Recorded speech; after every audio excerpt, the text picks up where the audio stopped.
Okay, 1. စိတ်ဆိုးနေရတယ် 4 3 2 1 action ကိုကောင်းတယ်ဆက်ပြောတာ အကိုတိုင်းတုတ်တာ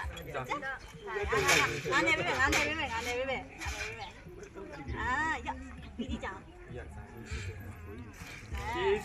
တက်ကြည့်ရမကြည့်တော့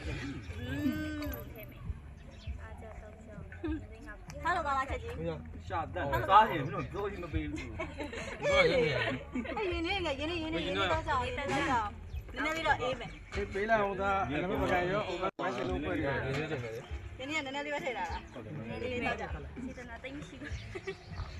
ဒီနေ့မပန်း တကယ်ကောင်းတယ်လား ဒီလေးလေးတော့ကောင်းတယ်နော်ဘာကောင်းတာလဲ ဒီကောင်း ကိုဘယ်လိုလုပ်အဆင်ပြေလား ထားလို့ကောင်းကြ ကောင်းတယ် ကောင်းမှာပေါ့ဒါမြို့ကပါလာလက်ဖက်လေး ယူလာဝင် နောက်စီးရတဲ့အောက်ပြန်ဆင်းချလိုက်တော့ ယူလက်ဖက်နဲ့ကောင်းလေး ဘယ်ကနေအဆင်မလဲကို ယူလက်ဖက် ဒီနောက်ကိုဆုံးတယ် တောင်းလေး ဟော နောက်ကိုဆုံးအဲ့ဒါအပေါ်ဖြတ်တော့မှမောင်စီးနဲ့ကင်မရာအောက်ကိုဆုံး ကောင်းနေ